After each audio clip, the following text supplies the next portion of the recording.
성경은 어떻게 만들어졌을까요? 우리가 조금 전에 읽었던 디모데후서 3장 16절의 말씀처럼 하나님의 감동으로 이루어진 것입니다. 본래 성경은 하나님이 친히 돌판에 새겨서 주신 십계명을 제외하고는 입에서 입으로 내려온 구전이었습니다. 이렇게 구전으로 내려왔던 성경을 성경책으로 기록하게 된 이유가 있습니다. 그 이유는 이방신들을 섬기는 사람들이 성경 이야기하고 비슷한 이야기를 먼저 책으로 짝퉁으로 만들어서 기록해냈기 때문입니다. 예를 들어서 우리가 잘 아는 노아 이야기 잘 아시죠? 이 노아 홍수 이야기를 자신들이 섬기는 이방신의 이름으로 바꿔버린 겁니다. 하나님의 이름을 말뚝신으로 바꿔버린 겁니다. 그리고 노아라고 하는 이 방주를 타고 살아남은 이 의인 노아의 이름을 길가메시라고 하는 이름으로 바꿔버리는 겁니다. 이렇게 모든 나라의 홍수 이야기가 있는데 홍수 이야기에 등장하는 노아의 이름은 각 민족이 다 달라요. 그러니까 사람들은 생각을 한 겁니다. 가장 오래된 책이 진짜 오리지널이 아닐까 그렇게 생각을 했는데 그게 아니더라는 겁니다. 그래서 바벨론에서 만들어진 길가메시 서사시가 성경보다는 더 오래된 이야기인데 성경하고 똑같은 이야기인데 신의 이름이 하나님의 이름이 말뚝신으로 바뀌고 노아라는 이름이 길가메시라는 이름으로 바뀌어버리는 거예요. 이거 어떻게 됐을까?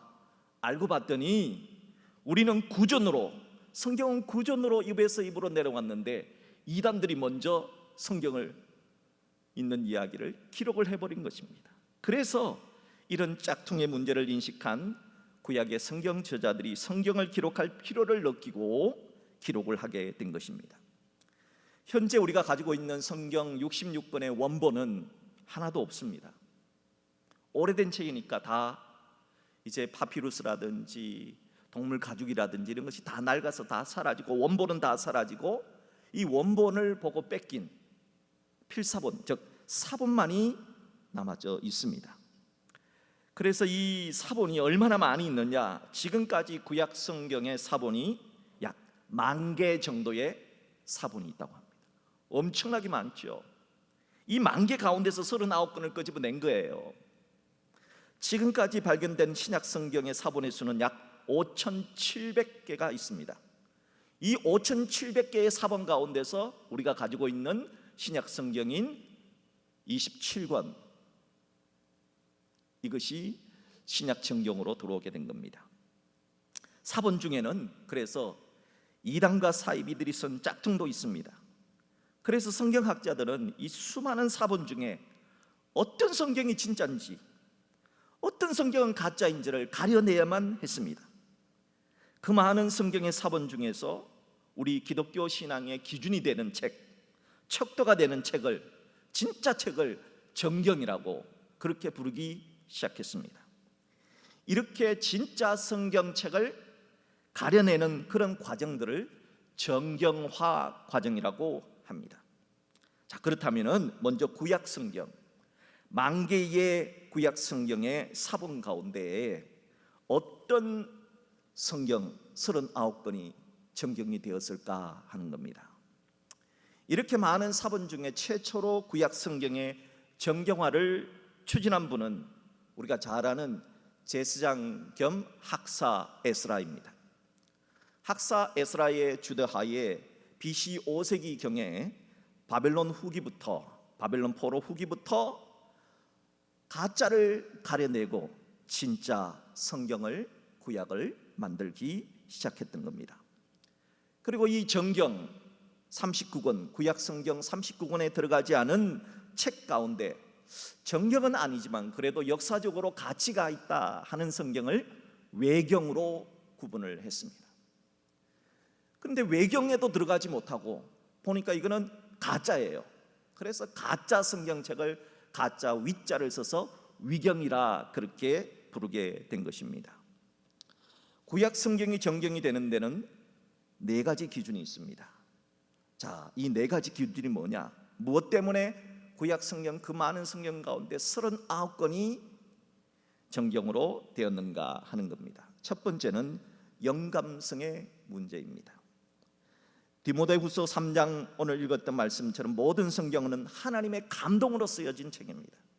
그러므로 이 성경책이 성령의 영감이 쓰여져 있느냐, 이 성경책 속에 성령의 영감이 스며져 있느냐 하는 것을 첫 번째로 꼽았던 겁니다.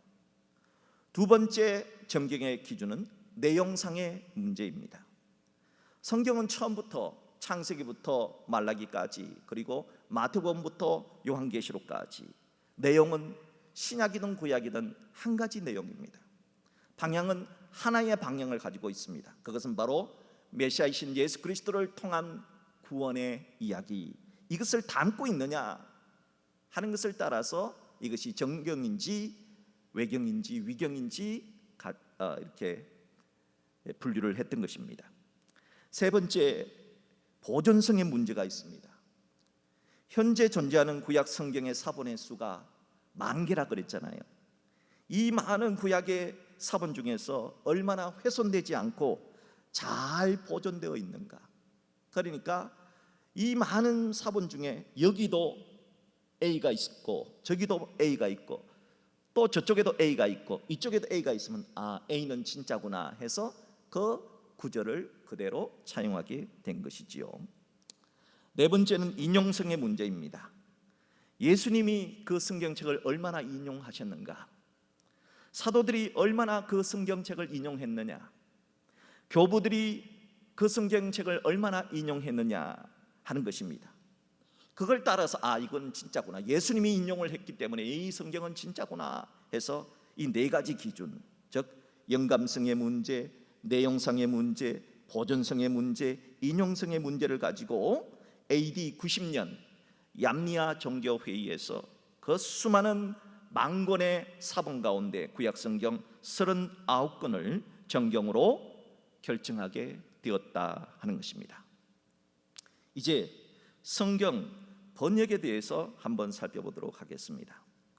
이 히브리 구약 성경을 가장 먼저 헬라어로 번역을 하게 됩니다. 구약 성경은 본래 히브리어로 기록을 했지요. 이 히브리어로 기록한 성경을 타나크라고 부릅니다. 영어 성경, 영어로 TNK, 타나크라고 불러요. 왜 타나크라고 부르냐 하면은 구약 성경은 율법서를 히브리 말로 토라라고 해서 토라는 T로 시작됩니다. 그리고 예언서는 네비임 또는 느비임, 그래서 N으로 시작됩니다. 나머지 성문서는 케투빔이라고 해서 K로 시작됩니다. 그래서 히브리어 앞글자만 따서 TNK에다가 자음 모음 R을 붙여서 타나크 이렇게 이름을 붙인 것입니다. 이 최초의 구약 성경인 타나크, 히브리어로 된 성경을 가장 먼저 이제 헬라어로 번역을 합니다. 바로 BC 200년 경이었습니다. 왜 헬라어로 번역을 하기 시작했나? 당시에 유대인들이 히브리어를 몰랐습니다. 잊어버린 겁니다. 나라를 빼앗기고 전 세계의 디아스포라로 흩어져 살다 보니까 그 당시에 국제 공요가 그리스인데 히브리 사람이 자기 나라 말을 잃어버렸습니다. 잘 못해요. 그리스어를 더 잘하는 겁니다. 그러니까 어쩔 수 없이 히브리 성경을 그 당시에 사람들이 사용하는 헬라어로 번역을 하기 시작하게 된 것입니다. 본래 히브리어로 기록된 이 구약 성경 타나크는 24권이에요. 그러면 당연히 이런 질문이 생기죠. 우리는 구약이 지금 39권이잖아요. 그런데 왜 24권일까? 이것은 히브리 성경 타나크를 헬라어로 번역하면서 이 24권이 39권으로 쪼개진 겁니다. 예를 들면 이런 겁니다. 히브리 성경 타나크의 사무엘서는 본래는 한 권입니다. 근데 헬라어 성경으로 번역하면서 사무엘상, 하 두 권으로 분리가 된 것이죠. 열왕기도 본래 한 권이었습니다. 그런데 열왕기 상, 하로 두 권으로 분리가 된 겁니다. 역대기도 역시 한 권이었는데 역대기 상, 하로 두 권으로 분리가 된 겁니다.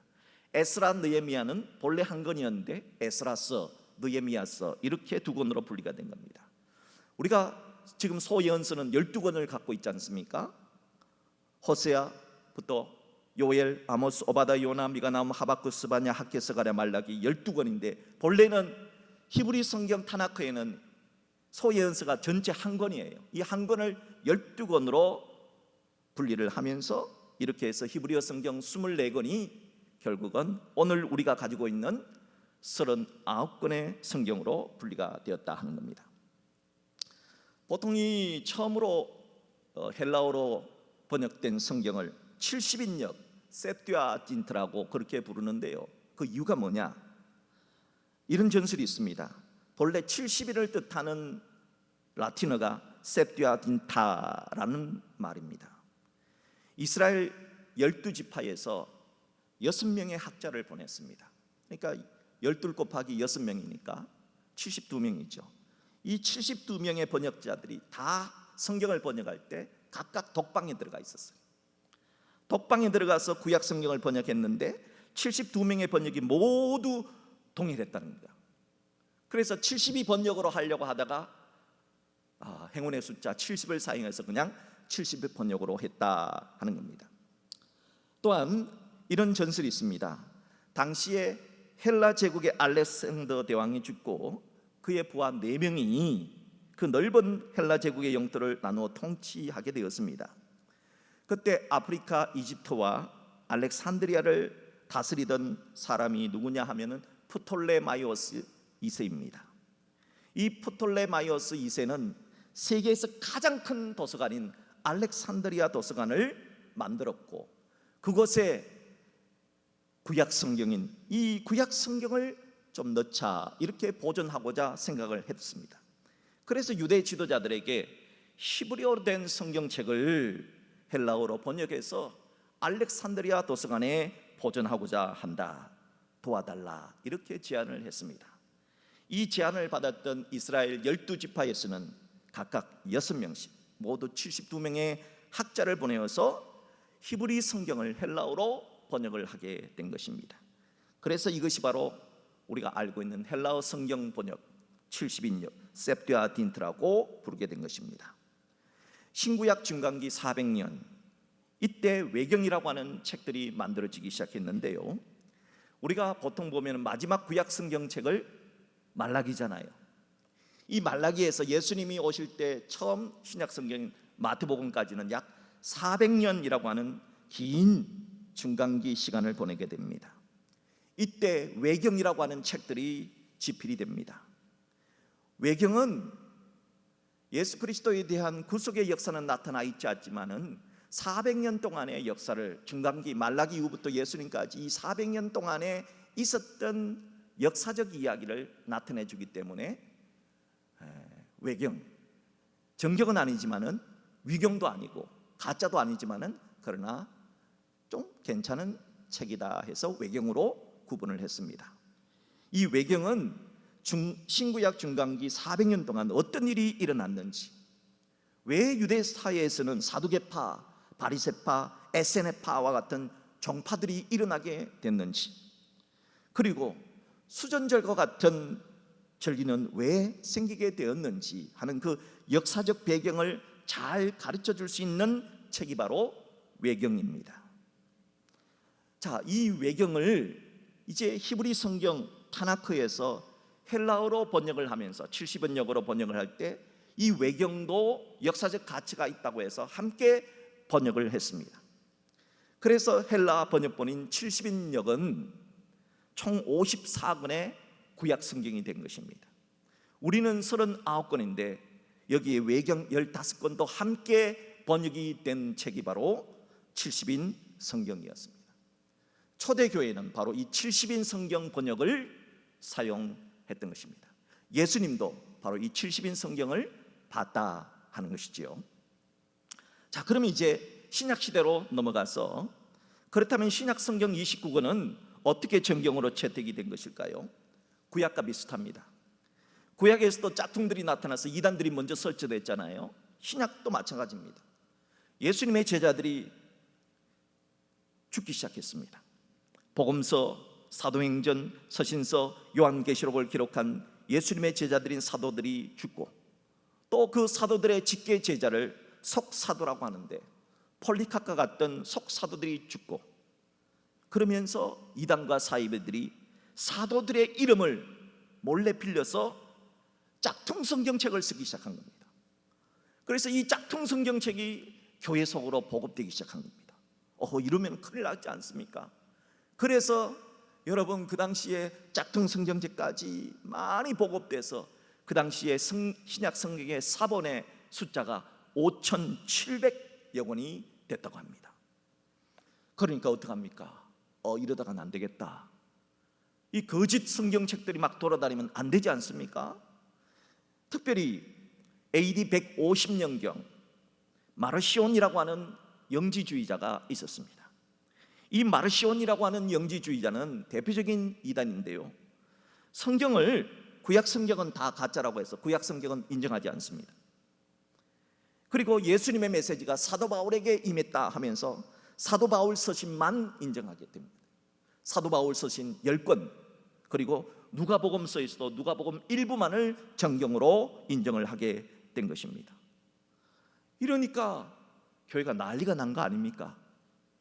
어떤 사람들은 이것이 성경이다, 저것이 성경이다 이렇게 얘기하는데, 가짜가 판을 치고 마르시온이라고 하는 이단이 바울 서신만이 예수님의 진짜 성경책이다 그렇게 말하고 누가복음의 일부만을 정경으로 받아들이게 되자, 교회의 지도자들은 이래서는 안 되겠다 하면서 신약 성경의 정경을 확립화하기 시작했던 것입니다. 로마 제국의 기독교 핍박이 계속되었을 때 교회의 지도자들은 교부라고 부르는데, 교회의 아버지, 교부라고 하는 사람들은 이 많은 사본 중에서 꼭 지켜야만 하는, 이것만은 빼앗길 수 없는 그런 성경책을 보관하게 되었습니다. 신약 성경의 정경화 과정에 있어서 교부들은 로마 제국의 군인들이 기독교를 박해할 당시에 딱 와서 성경책을 전부 다 거두어서 성경책을 불태우는 일들이 있었습니다. 그때 교회의 지도자들은 로마 제국 군인들이 올 때 가짜 성경책을 줘라 그랬어요.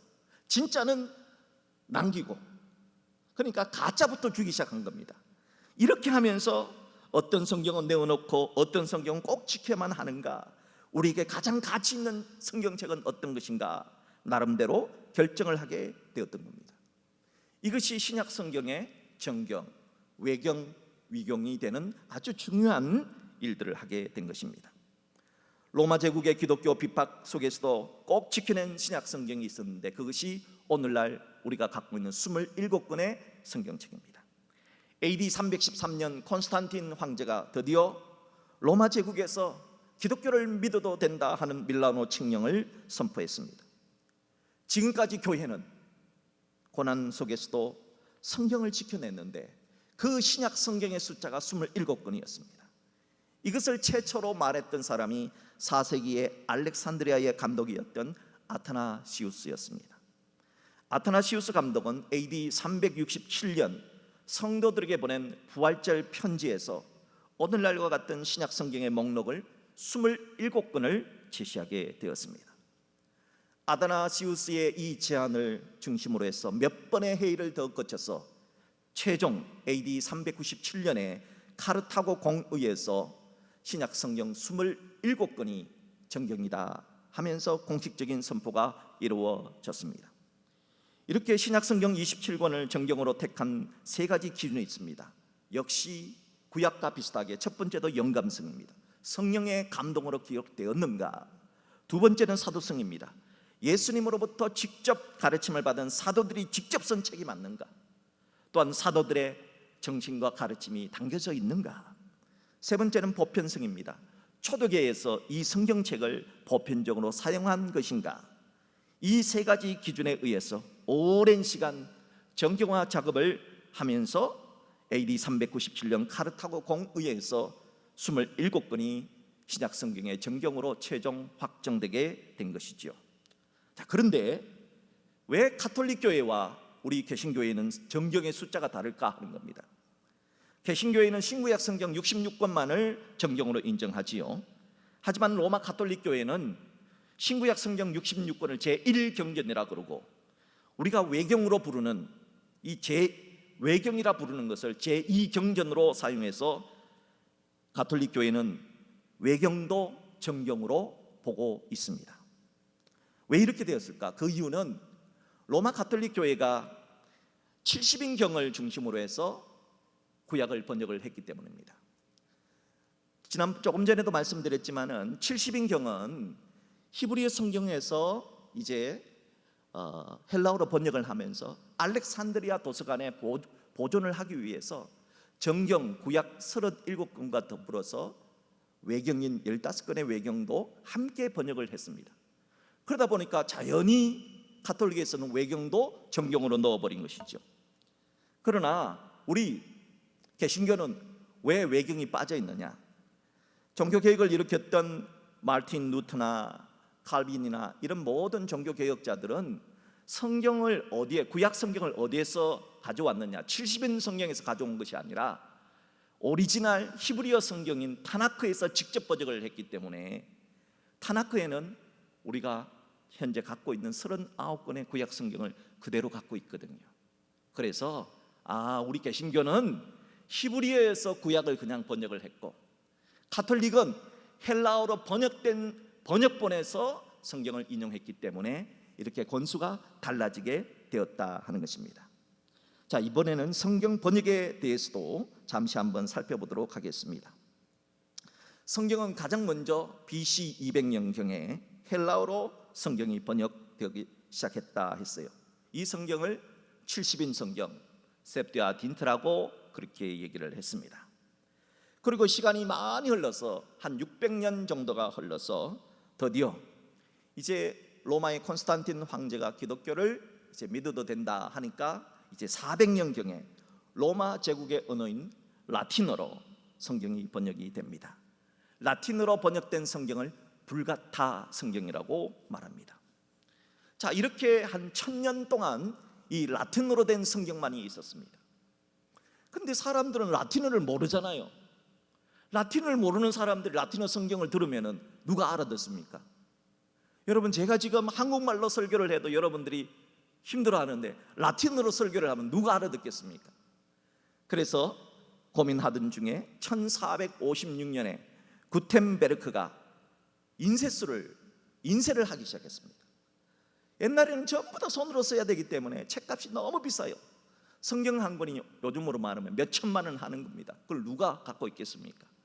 그런데 1456년에 구텐베르크가 인쇄 기술을 만들어내서 그냥 성경을 찍어내기 시작한 겁니다. 그러자 성경이 빠르게 보급되는 일이 일어나게 된 겁니다. 1456년 구텐베르크의 인쇄술이 개발된 이후에 신자들은 마침내 알아듣지 못한 라틴어 대신에 자신들의 나라의 언어인 영어, 독일어, 이탈리아어, 화란어, 스페인어, 체코로 성경이 번역되기 시작했습니다. 자, 그래서 우리가 잘 아는 마르틴 루터가 종교개혁을 일으키면서 독일어로 먼저 성경을 번역을 했습니다. 1522년부터 1534년까지 그렇게 해서 독일어로 번역된 성경책이 바로 루터 성경입니다. 1382년에 라틴어 성경 불가타를 가장 먼저 영어로 번역한 종교개혁자가 있습니다. 바로 존 위클리프입니다. 존 위클리프로 중심으로 해서 성경이 영어로 번역되기 시작했습니다. 그래서 우리가 잘 아는 1611년 영국의 킹 제임스 1세 때 그 유명한 킹 제임스 버전, 킹 제임스 성경이 번역이 되기 시작합니다. 자, 이렇게 1611년 킹 제임스 번역을 들고 1620년에 바로 청교도들이 영어로 된 성경을 가지고 미국으로 건너가게 되는 것입니다. 1920년 미국으로 건너갔던 매사추세츠주, 지금 하버드 대학이나 MIT 대학이 있는 그쪽에 이 미국으로 건너간 청교도들이 그곳에서 대부흥 운동을 일으키게 됩니다. 그러면서 18세기, 19세기 시카고를 중심으로 해서 많은 미국의 대도시에서 대부흥이 일어나서 각 나라로 선교사들이 파송이 되어 갑니다. 그래서 선교지인 중국어로 성경이 번역이 되고 일본어로 성경이 번역이 되기 시작한 것입니다. 이렇게 하여서 한국에도 성경이 들어오게 됩니다. 1885년 이후에 한국의 선교사들이 들어왔습니다. 우리나라 조선에 온 선교사들은 깜짝 놀랐습니다. 왜냐하면 선교사들이 들어오기 전에 벌써 만주와 일본에서 선교사들 한국어로 된 성경책이 벌써 번역이 되어져 있었거든요. 놀랍지 않습니까? 먼저 1882년 중국 만주 땅에서 스코틀랜드 선교사인 존 로스와 맥킨타이어에게 한문 성경을 전수받은 서상윤, 이응찬, 백홍준이 한국어로 된 예수 성교 누가복음 전서라는 한글 성경을 번역을 했습니다. 또한 1885년에 일본에서는 조선통신사의 수행원으로 갔던 고위공직자죠. 조선의 고위공직자였던 이수정 선생님이 세례를 받게 됩니다. 기독교로 개종을 하게 된 겁니다. 놀라운 일이 일어난 겁니다. 그래서 이 이수정 선생님이 일본에 있으면서 마가복음서 은혜라고 하는 마가복음서를 한글로 번역을 해서 인쇄를 했습니다. 이 인쇄된 책을 언더우드와 아펜젤러 선교사가 들고 한국에 들어오게 된 것입니다. 무엇보다 이수정 선생은 이 땅에 선교사들을 불러들인 위대한 신자입니다. 이수정 선생님이 1883년과 1884년에 조선의 사정이다 하는 형식의 글을 미국의 바이블 소사이어티 레코드와 미셔너리 리뷰에 실리게 되었습니다. 이런 내용의 글입니다. 이수정 선생님이 이렇게 썼습니다. 우리나라 1천만 동포는 아직까지 참 하나님에 대하여는 알지 못하고 이교도의 생활을 하고 있습니다. 저들은 아직까지 구세주의 은총을 입지 못하고 있습니다. 나는 매우 진지하게 조선 선교를 준비할 수 있도록 도와줄 것을 요청합니다. 여러분이 나의 말에 주의를 기울여 주기를 간구합니다. 그리스도의 종 이수정. 이 이수정 선생님의 기고문을 보고 한국에 내가 선교사로 가야 되겠다 작정한 분이 있었습니다. 그분이 바로 그 유명한 언더우드 선교사입니다. 1885년 언더우드 선교사님과 아펜젤러 부부는 일본 요코하마에 도착을 했습니다. 그리고 이수정 선생님을 만났습니다. 이수정 선생님을 만나서 한국어를 배웠습니다. 그리고 이수정 선생님이 번역한 마가복음서를 들고 인천 제물포 항에 1885년 부활절 새벽에 입국을 하게 되었습니다. 이렇게 조선은 선교사가 들어오기 전에도 먼저 한글로 된 자국어로 된 성경을 가진 선교 역사상 정말 보기 힘든 그런 나라가 바로 우리나라 조선입니다. 최초의 한글 성경들은 번역을 한 성경입니다. 우리나라가 제일 처음에 성경을 번역하게 될 때는 히브리어를 아는 사람이 없었습니다. 헬라어를 직접 번역할 수 있는 그런 능력의 조선 사람들이 없었습니다. 그래서 중국어로 된 성경, 일본어로 된 성경, 이 번역본을 한글로 번역을 하게 되었습니다. 이것이 바로 옛번역, 구번역이라 부르는 1911년 탄생한 옛번역 성경입니다. 그리고 이 옛번역 성경을 수정한 것이 개역 성경입니다. 이 개역 성경을 한글 맞춤법을 적용시켜서 수정한 것이 개역 한글판 성경, 1961년도 개역 한글판 성경입니다. 자, 그랬기에 성경 번역가들은 늘 소망을 했습니다. 우리들도 중국, 일본 성경에서 번역을 할 것이 아니라 우리가 직접 구약 성경의 원본인 히브리어와 신약 성경의 원본인 헬라어로 성경을 직접 번역하고 싶다.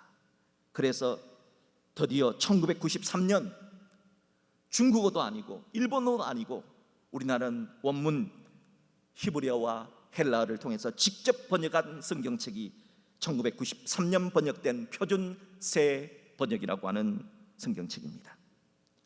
성경 번역본은 다양하게 봐야 됩니다. 그러면 이해가 훨씬 더 쉽습니다. 성경은 원본이 없기 때문이죠. 또한 다양한 사본들을 참조하여 성경 원문을 재구성했기 때문입니다. 따라서 1961년도에 번역된 개역 한글판만을 고집하는 이단 신천지죠. 신천지는 개역 한글판 아니면은 다른 성경 보지 않습니다. 왜냐하면은 이만희가 이 개역 한글판만 가지고 이 교리를 만들었기 때문에 만약 다른 성경책 보면은 자기들이 거짓말이라는 것이 들통이 나거든요. 그래서 개역 한글판만 고집을 한다는 겁니다. 이렇게 말하는 것들은 어느 성경 하나만은 진짜다 얘기하는 것은 대부분은 짝퉁일 가능성이 많다는 겁니다. 그러므로 다양한 번역본들을 참조해서 말씀을 의미를 찾는 것이 바른 방법이라고 할 수 있습니다. 예를 하나 들겠습니다. 이단들 가운데서 대부분 사용하고 있는 교리가 모략 교리입니다. 거짓말해도 괜찮다. 자기 교단으로 끌어들이기 위해서는 거짓말해도 괜찮다 하는 교리를 모략 교리라고 하는데, 그때 사용하는 본문이 로마서 3장 7절 8절입니다. 자, 개역 한글판에는 어떻게 되는가 보십시오. 그러나 나의 거짓말로 하나님의 참되심이 더 풍성하여 그의 영광이 되었으면 어찌나도 죄인처럼 심판을 받으리요. 또는 그러면 선을 이루기 위하여 악을 행하자 하지 않겠느냐. 어떤 이들이 이렇게 비방하여 우리가 이런 말을 한다고 하니 저희가 정죄받는 것이 오느니라. 자, 신친지는 이 개역 한글판의 로마서 3장 7절과 8절을 이것은 봐라, 사도 바울도 거짓말 해가지고 하나님의 영광을 더 풍성하게 했기 때문에 거짓말해도 된다 이렇게 해석을 했습니다. 과연 그런 뜻이 맞을까? 자, 공동번역을 보십시오. 공동번역은 1977년도에 우리 가톨릭과 개신교가 함께 번역을 했습니다. 여기에는 어떻게 되어 있는가 보십시오. 로마서 3장 7절로 8절 공동번역판입니다. 또 나의 허위가 오히려 하나님의 진실을 더욱 드러내고 하나님의 영광의 보탬이 된다면 왜 내가 죄인으로 단정을 받아야 하느냐 하고 물을 수도 있겠습니다. 그뿐 아니라 아예 선을 드러내기 위하여 악을 행하자 하는 말이 나옴직도 합니다. 사실 내가 바로 그런 말을 한다고 하면서 나를 비방하는 사람들이 있습니다. 그들이야말로 단죄를 받아 마땅합니다. 어떻습니까? 거짓말 해도 된다는 말입니까? 거짓말 하지 말라는 뜻입니까? 자, 2001년도판 새 번역판을 한번 보십시오. 훨씬 더 잘 번역이 되어 있습니다. 다음과 같이 반박하는 사람도 있을 것입니다. 나의 거짓됨 때문에 하나님의 참되심이 더욱 분명하게 드러나서 하나님께 영광이 돌아간다면 왜 나도 역시 여전히 죄인으로 판정을 받습니까? 더욱이 좋은 일이 생기게 하기 위해 악한 일을 하자 하고 말할 수 있겠습니까? 사실 어떤 사람들은 우리가 그런 말을 한다고 비방을 합니다. 그런 사람들은 심판을 받아야 마땅합니다. 어때요? 거짓말해도 된다는 뜻입니까? 하지 말라는 뜻입니까? 여러분, 번역본을 자세히 살펴보면요, 이거는 거짓말해도 된다는 뜻이 아닙니다. 모략 교리는 잘못된 교리입니다. 거짓말하면 안 된다, 심판이 마땅하다 하는 뜻입니다. 그런데 개역 한글판만 보고 거짓말해도 된다 하며 모략 교리를 만들어낸 것은 이단적 해석으로 볼 수가 있는 것이지요. 이제 결론입니다. 성경을 올바르게 읽는 방법이 뭐냐 하는 겁니다. 성경은 본래 우리가 지금 장절이 없습니다. 장절이 없어요. 성경 장절은 편의를 목적으로 한참 나중에 만들어진 겁니다. 몇 장 몇 절, 이거는 원래 성경에 없는 거였어요. 그러므로 성경을 볼 때 가장 중요한 것은 몇 장 몇 절이 아닙니다. 이단들은 자꾸 몇 장 몇 절 이렇게 따지잖아요. 몇 장 몇 절이 중요한 것이 아니라 성경 전체에 흐르는 문맥, 맥락이 중요한 겁니다.